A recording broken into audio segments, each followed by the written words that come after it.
পৌষ সংক্রান্তির ঠিক দুদিন আগে বাবুর বাজারে দেখা গেছে গ্রামাঞ্চল থেকে ছুটে আসা মানুষের ভিড় ছিল ঠিক চোখে পড়ার মতো।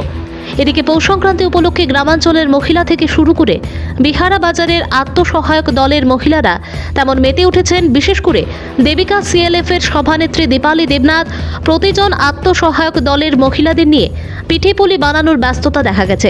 এছাড়াও বাবুর বাজারে রুই মাছের দাম বেড়েছে আগের তুলনায় 100 টাকা বেশি। এদিকে শাকসবজি যদিও বাজারে ভরপুর, তথাপি দাম তুলনামূলকভাবে অনেক বেশি।